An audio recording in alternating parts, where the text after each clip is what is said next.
Zuhud. Bapak-bapak pasti sudah sering mendengar istilah-istilah tentang zuhud ini, zuhud, wara, dan segala macamnya. Nanti kapan-kapan waranya kita bahas, nanti sekarang kita akan bahas tentang zuhud terlebih dahulu. Rujukannya kami ambil dari kitab Madarijus Salikin, kitab tentang akhlak, tentang jiwa, tentang memperbaiki kepribadian, terus mendewasakan pemikiran kita sebagai seorang hamba. Zuhud seringkali dimaknai atau kita jumpai saat seseorang mengaku dirinya zuhud, lalu dia meninggalkan seluruh hal-hal yang berkaitan dengan dunia. Maka terlihat bajunya compang-camping, gak pernah mandi, sendal jepitnya putus sebelah, terus dia sholat ke masjid bau terasi, bikin orang kanan kirinya gak nyaman dengan sholatnya. Lalu dia mengatakan, saya sedang zuhud. Maka Bapak-Ibu yang dirahmati oleh Allah Subhanahu wa taala, konsep zuhud yang seperti ini sejak dahulu sudah banyak dikritik oleh para ulama. Karena sejatinya zuhud itu bukan memiskinkan diri kita. Zuhud itu bukan menghinakan diri kita. Zuhud itu bukan membuat diri kita menjadi seolah-olah kayak orang yang tidak pantas untuk hidup di dunia. Memang kalau kita sering dengar istilah mana zuhud yang dikemukakan para ulama, salah satu kalimat yang sering kita dengar adalah zuhud itu meninggalkan dunia dan lebih memilih akhirat. Tapi maknanya meninggalkan dunia dan lebih memilih akhirat ini bukan berarti semua hal yang berkaitan dengan kenikmatan dunia itu kita tinggalkan, kita buang, kita hilangkan, terus dengan dalil kita hanya mengejar akhirat saja. Ini juga tidak dibenarkan dalam pemahamannya. Bisa kata Sufyan Ats-Tsauri, zuhud di dunia itu artinya tidak mengumbar harapan, bukannya makan sesuatu yang kering dan juga mengenakan pakaian yang tidak bagus. Kata Sufyan Ats-Tsauri, zuhud itu bukan berarti pakai pakaian gembel, bukan berarti makan nasi aking tiap waktu. Enggak, bukan itu zuhud itu. Zuhud itu tidak mengumbar harapan. Makna mengumbar harapan ini adalah tidak terlalu panjang dan banyak angan-angan di dunia yang sehingga terlalu banyak memikirkan angan-angan dunianya, lalu ibadah-ibadahnya terlalaikan, ngaji-ngajinya terlupakan. Tapi ngejar dunianya tetap penting. Nah, nanti kita punya dalilnya itu. Apa dalil untuk mengejar dunia itu nanti ada dalilnya. Namun makna zuhud ini adalah bukan berarti memiskinkan diri, bukan berarti kemudian meninggalkan dunia secara serta-merta lalu terlihat seolah tidak memiliki apa-apa, lalu kita beralasan saya beribadah kepada Allah Subhanahu wa taala. Bukan seperti itu. Dari sekian banyak penjelasan para ulama mengenai zuhud, salah satu kalimat yang paling mudah untuk kita pahami adalah zuhud itu melepaskan keterikatan hati kita terhadap kepentingan dunia yang fana dan hanya mengarahkan segala sesuatu yang kita jadikan niatnya untuk akhirat, yaitu mengejar ridhonya Allah Subhanahu wa taala. Sehingga zuhud itu bukan hanya milik orang yang miskin saja. Zuhud itu bukan hanya milik orang yang tak punya rumah saja. Zuhud itu bukan hanya milik orang yang kelaparan saja. Enggak. Zuhud itu bisa milik orang yang kaya raya. Zuhud itu bisa milik orang yang hartawan, yang punya rumah mewah, yang punya jabatan tinggi. Semua manusia, semua hambanya Allah Subhanahu wa taala punya kesempatan untuk mendidik hatinya menumbuhkan sifat zuhud selama dia mampu memahami bahwa segala hal yang berkaitan dengan dunia ini tak penting untuk kepentingan akhiratnya. Yang paling penting adalah hal-hal yang harus dikejarnya agar akhiratnya nanti selamat di sisi Allah Subhanahu wa taala. Namun bukan berarti dunia itu kemudian ditinggalkan. Seseorang bertanya kepada Imam Ahmad bin Hanbal, "Wahai Imam Ahmad bin Hanbal, kalau ada seseorang yang punya uang 1000 dinar, 1000 dinar ini berapa lagi? Saya nggak pernah. Berapa itu Pak Usi? Kita anggap aja 1000 dinar itu 1000 juta misalnya. 1000 juta berarti 1 M misalnya. Andai kata orang tanya, gimana ada orang yang punya uang 10 miliar, apakah dia bisa zuhud? Wahai Imam Ahmad bin Hanbal. Kata Imam Ahmad bin Hanbal, sungguh bisa sekali. Loh, gimana caranya? Karena saat itu eranya orang yang zuhud itu terkenalnya ya kehidupannya miskin, makannya cuma 2 hari sekali, bahkan seminggu sekali, itu pun kadang dikasih orang aja, kayak gitu. Kriteria kehidupan yang zuhud saat itu. Maka seseorang bertanya kepada Imam Ahmad bin Hanbal, kalau ada orang yang punya 1000 dinar, 1 miliar misalnya, bisa nggak dia zuhud? Kata Imam Ahmad bin Hanbal, bisa. Syaratnya apa? Selama dia tak berbangga ketika hartanya bertambah dan dia tak pernah resah ketika hartanya berkurang. Jadi harta itu hanya sekedar ya udah gitu aja, nggak pernah masuk dalam hatinya. Maka definisi zuhud yang tadi kita ulangi adalah dari sekian banyak pemahaman ulama, bapak-bapak sekalian, zuhud itu melepaskan keterikatan hati kita dengan kepentingan dunia yang kemudian kita hanya mengedepankan segala urusan untuk kepentingan akhirat, yaitu mencari cinta dan ridho dari Allah Subhanahu wa Ta'ala. Kalau ada orang yang punya jabatan, dia gak pernah resah dengan jabatannya. Dapat jabatan, dia gak akan sombong, dia gak akan zolim, dia gak akan semena-mena. Kenapa? Karena dia tahu jabatan itu dipakai hanya untuk mengejar ridhonya Allah Subhanahu wa Ta'ala. Tanda tangan saya ini cuma berlaku untuk jadi wali santri kalau ngambil rapor nanti. Atau kalau ketika saya jadi guru cuma berlaku untuk tanda tangan rapor aja. Tapi kalau tanda tangannya Pak Wahdi, sekali tanda tangan, aspal bisa jalan, gedung bisa berdiri, komplek-komplek perjudian bisa dihancurkan sama beliau itu. Tanda tangannya jadi. Jadi dengan jabatan itu beliau bisa zuhud. Wali kota bisa zuhud, presiden bisa zuhud. Masalah dia mau zalim, urusan dia sama Allah Subhanahu wa Ta'ala. Tapi dengan kedudukannya dia bisa zuhud. Ada orang yang punya harta. Kalau saya misalnya yang masih dianggap, yang masih saya kira saya ini masih sederhana lah, masih belum punya mobil Pajero, masih belum punya rumah bertingkat, ya tapi sih kita sebut orang-orang sederhana aja lah kita. Zuhud kita adalah dengan sabar itu. Hari ini dapat, alhamdulillah, besok gak jual beli, gak ada yang datang beli barang dagangan kita, ya udahlah, sabar. Zuhud itu. Bisa sholat, bisa ngaji, saking nganggurnya kita. Tapi kalau ada orang-orang yang kaya, orang kita ini bangun gimana caranya kalau ada orang-orang yang punya duit itu? Mereka kan memberikan hartanya untuk zuhud kepada Allah Subhanahu wa Ta'ala, melepaskan nilai hartanya dari kehidupannya, tapi diarahkan kepada akhirat. Andai kata semua orang adalah zuhud itu melepaskan dunia, nggak ada jadi pemimpin lagi orang muslimnya, lama-lama azan itu hapus betulan nanti aturannya itu. Indonesia mayoritas muslim aja masih ada kok orang yang bilang azannya pengen di silent. Apalagi kalau nggak ada pemimpin yang muslim, jauh udah paling nggak ada nanti yang fasilitasin jemaah Indonesia untuk berangkat haji kalau nggak ada pemerintah yang muslim. Kalau semua orang pengen zuhud meninggalkan jabatan, hancur dunia ini nanti. Nggak ada yang bisa kita tuju lagi. Kalau semua orang pengen zuhud dengan hartanya, lepasin semua harta yang miskin semua, nggak bangun-bangun masjid itu nanti, nggak tegak-tegak nanti panti-panti asuhan itu, nggak makan nanti anak-anak yatim piatu itu. Padahal kan mereka salah satunya mendapatkan rezeki yang Allah titipkan melalui orang-orang yang memiliki harta berlimpah, jabatan yang tinggi. Nah itu keren-keren ya.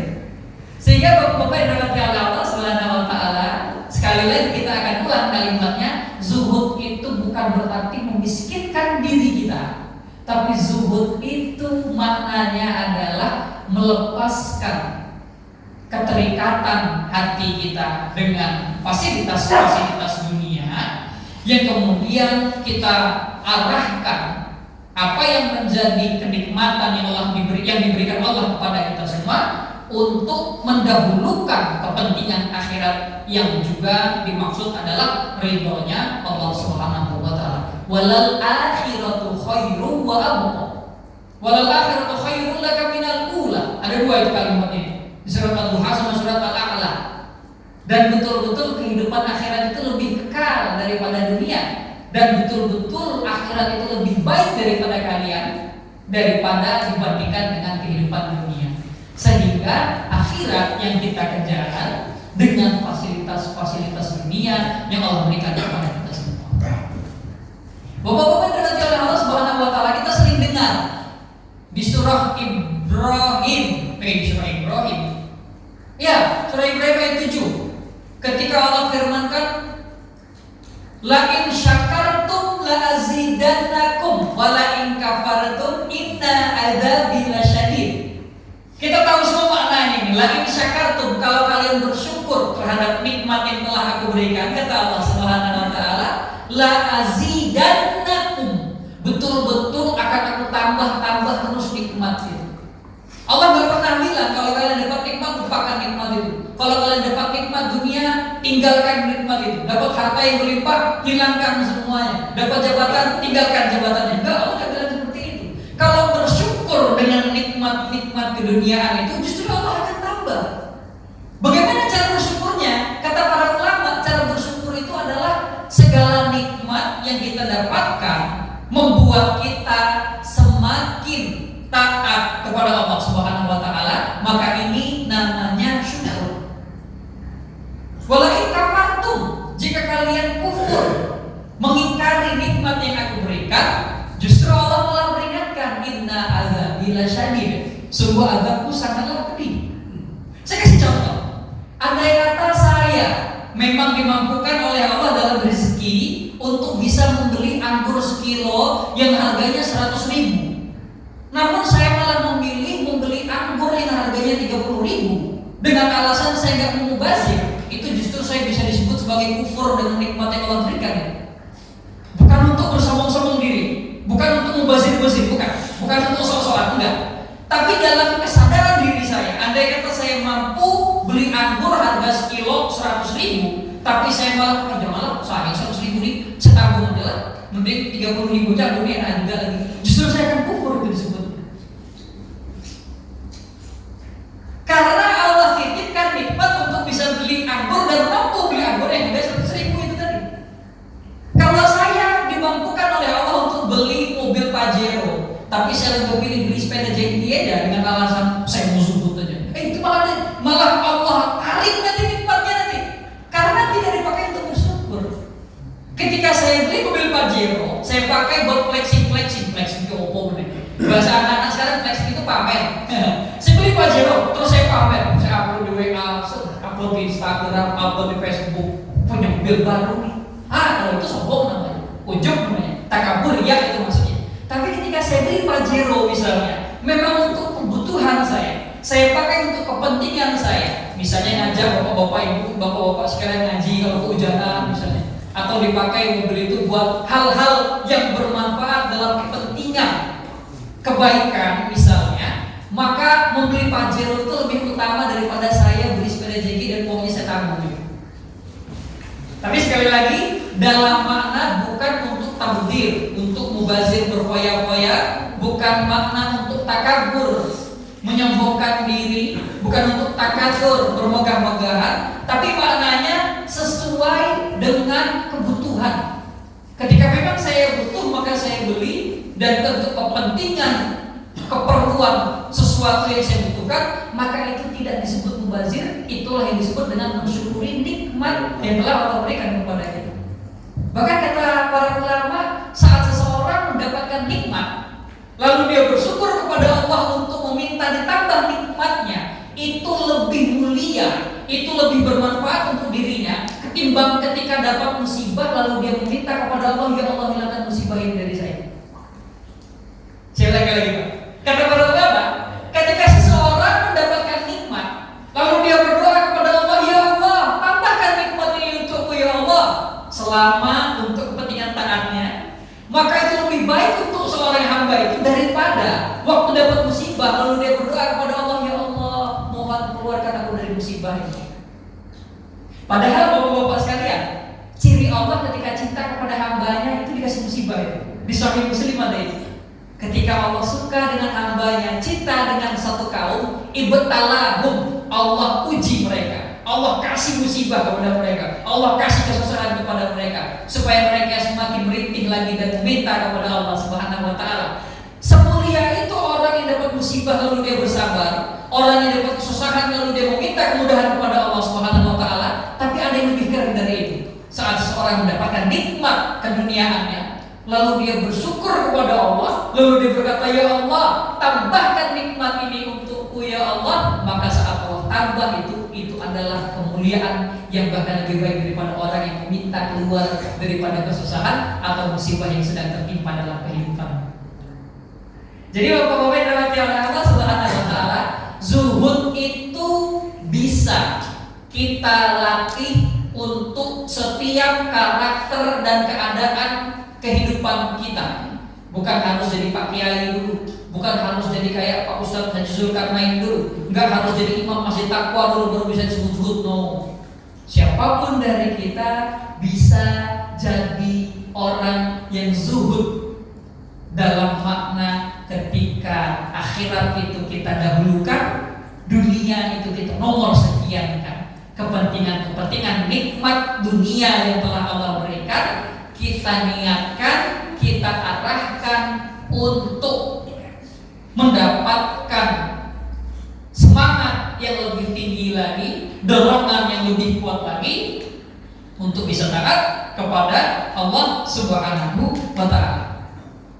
Bapak-bapak dan Allah Subhanahu wa taala, dalilnya ada di Quran surah Al-Qasas ayat ke-77. Al-Qasas ayat ke-77.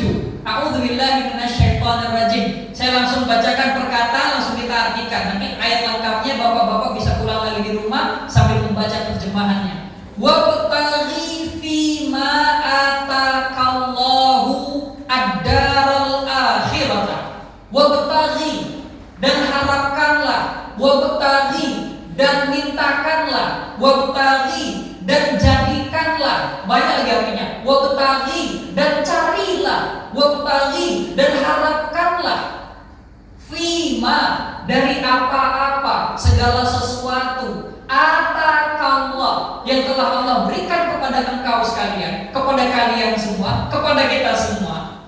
Dalam hal ini maknanya kata para ulama, dari harta dunia.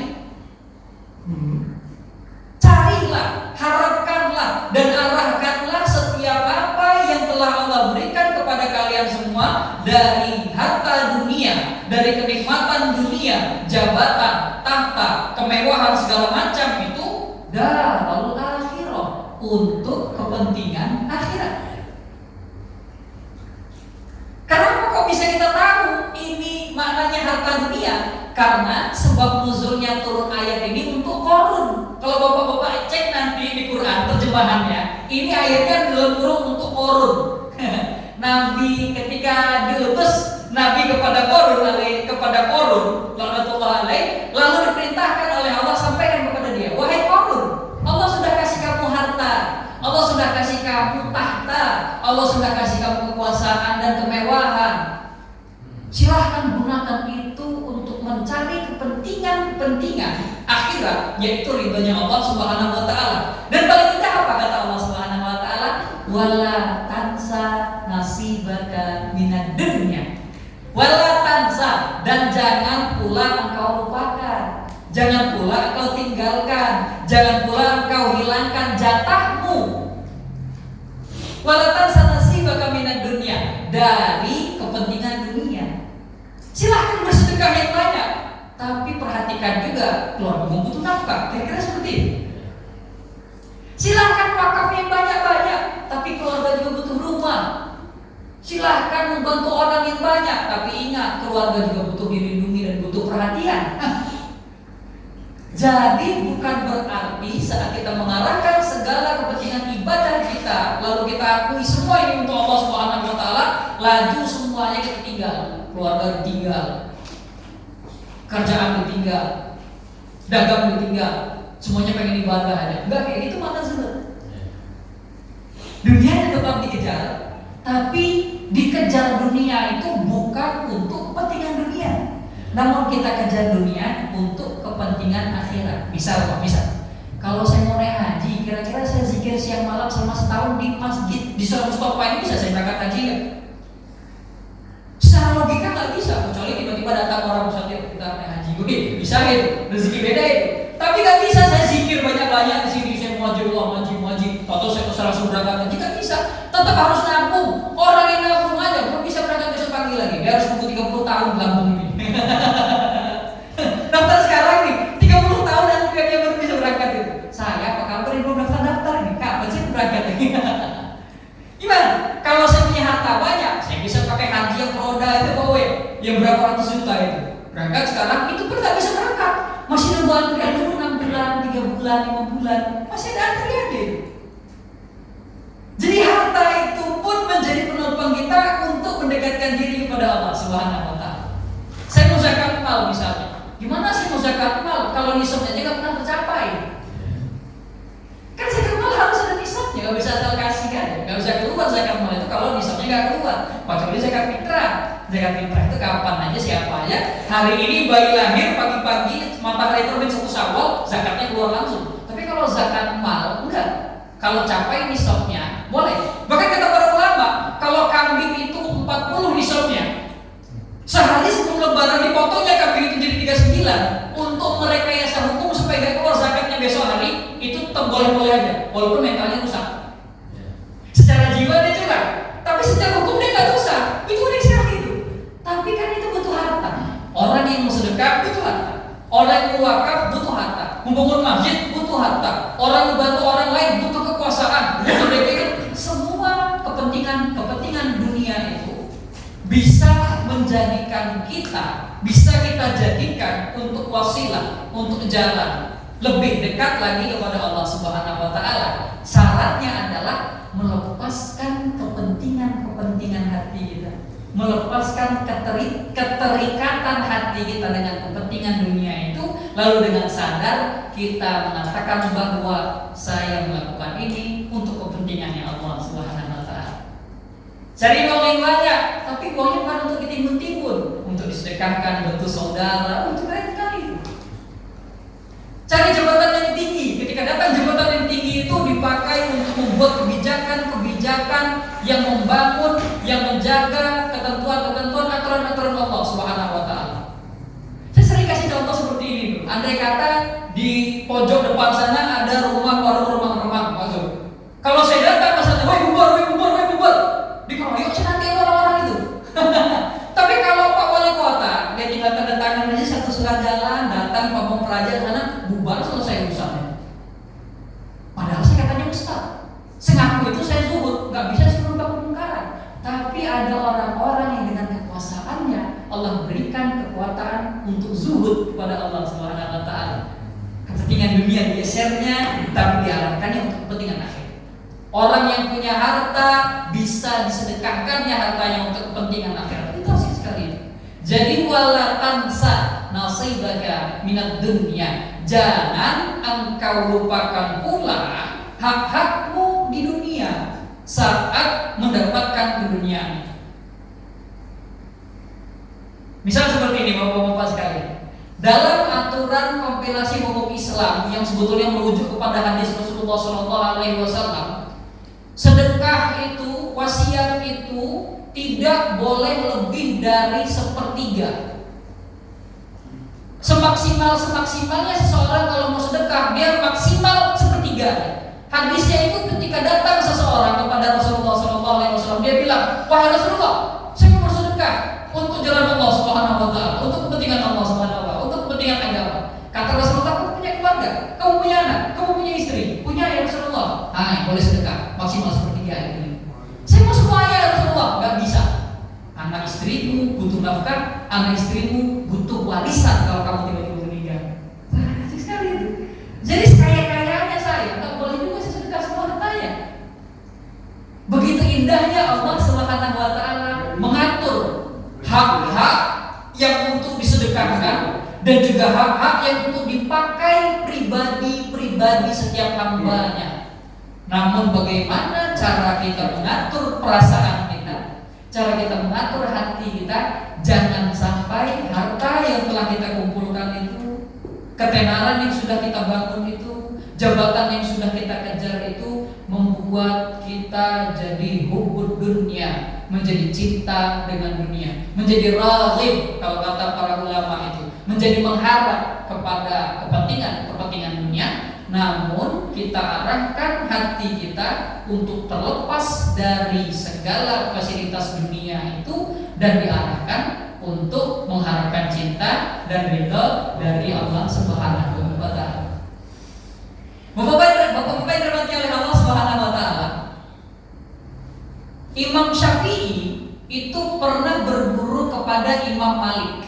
Empat mazhab itu sebetulnya ilmunya bertalian semua itu.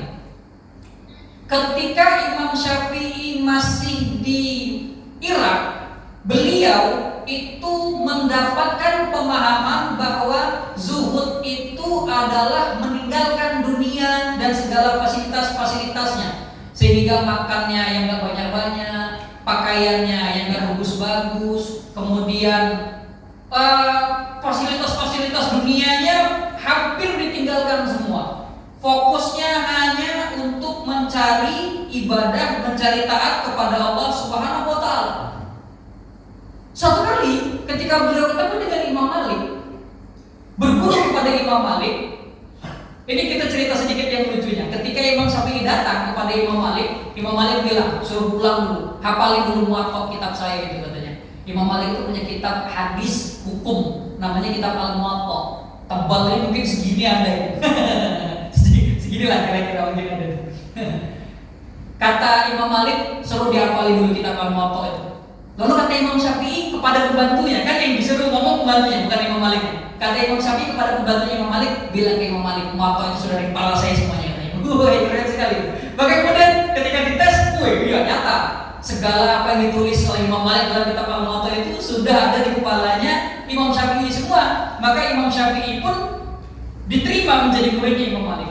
Jadi tradisi belajar dulu itu bapak-bapak sekalian, ini yang diajarkan oleh guru-guru kita. Bukan berarti kita kosong terus datang, enggak. Tradisi ulama dulu itu dia belajar itu untuk mendapatkan kepastian pulang gitu. Jadi orang yang ngaji, orang yang bertanya, itu sebetulnya dia sudah punya 70% dari ilmu itu. Maka saya nggak pernah terjebak dengan orang yang bertanya kalau majelis taklim. Karena saya selalu yakin apa yang ditanyakan oleh jemaah, dia sebetulnya 70% udah tahu. Cuman pengen konfirmasi, jadi beneran bisa jawab nggak nih?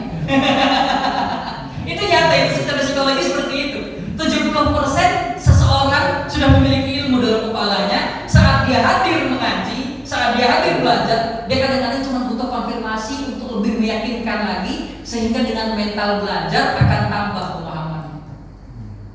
Ketika Imam Malik terus belajar, Imam Syafi'i belajar di Imam Malik, Imam Syafi'i mulai merasa kejanggalan.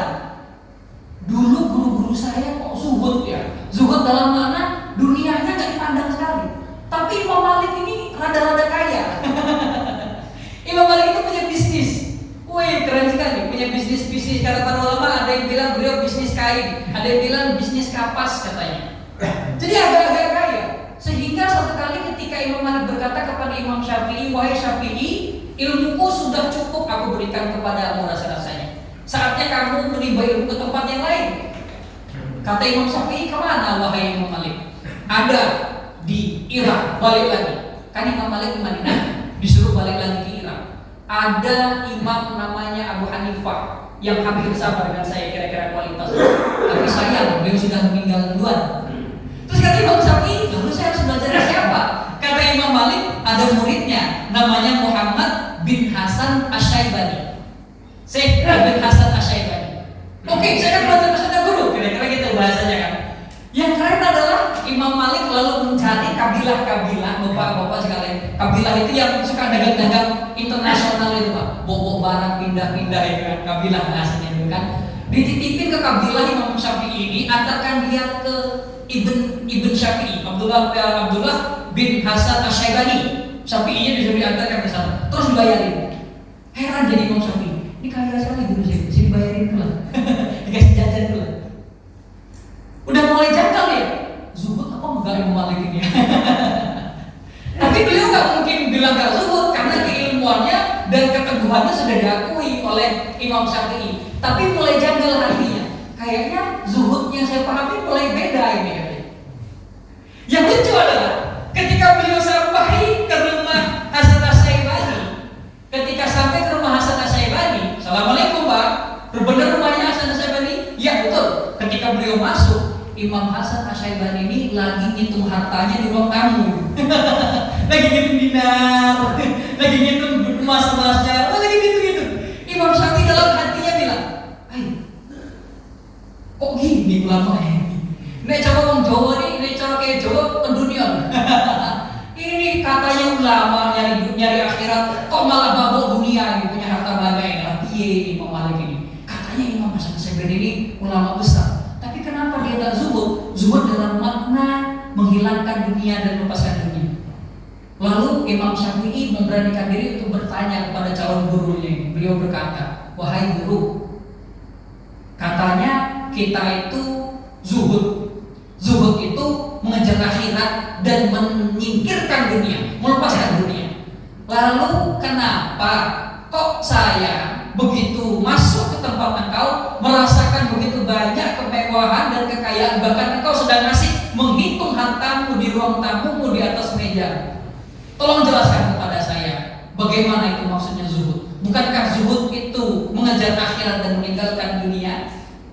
Lalu dijawab Bapak-bapak sekalian sama Imam Hasan Asy'ari. Kata Imam Hasan Asy'ari, oke Syafi'i, kalau kamu pikir zuhud itu adalah meninggalkan dunia, meninggalkan harta dan hanya fokus kepada akhirat, kalau gitu harta saya sedekahin semua. Itu ada tukang judi, saya kasih ke dia. Itu ada tukang mabuk, saya kasih ke dia. Itu ada tukang zina, saya kasih ke dia. Kira-kira kamu pilih mana? Harta ini saya pegang dan saya distribusikan untuk lebih meningkatkan taat saya kepada Allah Subhanahu wa taala, atau saya kasih kepada orang-orang yang suka maksiat atau hartanya dipakai maksiat? Kata Imam Syafi'i, oke, Tuhan guru, enggak jadi. Kamu simpan aja hartanya, lebih manfaat Anda yang pegang harta itu. Dipakai mereka judi terus tiap malam dia. Miras terus tiap malam dia. Zina terus tiap malam. Lebih baik Anda yang pegang, Anda pakai harta itu dan saya tidak akan protes lagi. Jadi Bapak-bapak sekalian dirahmati Allah Subhanahu wa taala, sejak zaman itu pun itu masih generasi salaf, artinya masih zaman 1, 2, 3 generasi setelah Rasulullah SAW. Pemahaman zuhud yang memiskinkan diri pun sudah dikritik sejak era itu, sehingga membuat kita untuk tidak bermental ingin ridho dengan kemiskinan. Maksudnya adalah bukan berarti kita protes, kenapa sih miskin terus, ya enggak. Maksudnya adalah kita harus terus mencari kepentingan akhir dunia kita, mencari harta dunia kita, mencari kebutuhan nafkah keluarga kita dengan tujuan untuk meningkatkan taat kita kepada Allah Subhanahu wa taala. Mentalnya beda. Orang-orang yang enggak beriman, mereka berbisnis cari uang. Kalau kita berbisnis cari uang, apa bedanya kita sama mereka? Orang-orang enggak beriman ngelahirin anak dikasih makan. Terus apa bedanya kalau kita cuma ngelahirin anak terus kasih makan juga? Kucingnya punya anak dikasih makan, burung aja punya anak dikasih makan. Terus apa bedanya kita? Bedanya orang-orang yang beriman adalah dalam hatinya ada zuhud. Bukan dunia yang dipikirkannya saja, tapi dunia itu diraihnya, dunia itu dikejarnya, dunia itu dicarinya, namun diniatkan untuk mendapatkan kepentingan akhirat, yaitu ridho dari Allah Subhanahu wa taala. Berapa banyak orang tua sekarang punya anak risau gak bisa bahasa Korea, bebasin bahasa Korea. Risau gak bisa bahasa Jepang, bebasin bahasa Jepang. Risau gak bisa matematika, dihitungin matematika, bebasin matematika. Tapi ketika gak bisa baca Iqra, biasa aja mereka repot ini. Jadi mana zuhud yang sangat simpel itu adalah kita arahkan kepentingan dunia kita ini untuk mencapai akhirat, sehingga dimulai dari mental, dari niat. Kita niatkan segala fasilitas dunia ini untuk mencari akhirat, mencari ridhonya Allah Subhanahu wa taala, maka banyak ataupun sedikit yang didapatkan, sukses ataupun gagal rencana yang kita laksanakan tidak masalah dalam hati kita, karena hati kita telah terlepas dari tujuan kepentingan dunia dan diarahkan kepada kepentingan akhirat, yaitu ridhonya Allah Subhanahu wa taala. Itu aja yang alhamdulillahirabbil alamin. Mudah-mudahan bisa bermanfaat untuk kita semua. Itu tadi yang saya baca cuma dari kitab, saya dengar dari penjelasan para ulama. Waktu kita ngaji dulu, kita pahami lagi, kita jelaskan lagi kepada bapak-bapak sekalian. Maka kalau ada yang salah, ada yang keliru, ada yang kurang tepat, ada yang menyinggung hati, saya mohon maaf sekali. Kalau ada kebenaran, sungguh semua itu merupakan hidayah untuk kita semua dari Allah Subhanahu wa taala. Assalamualaikum warahmatullahi wabarakatuh.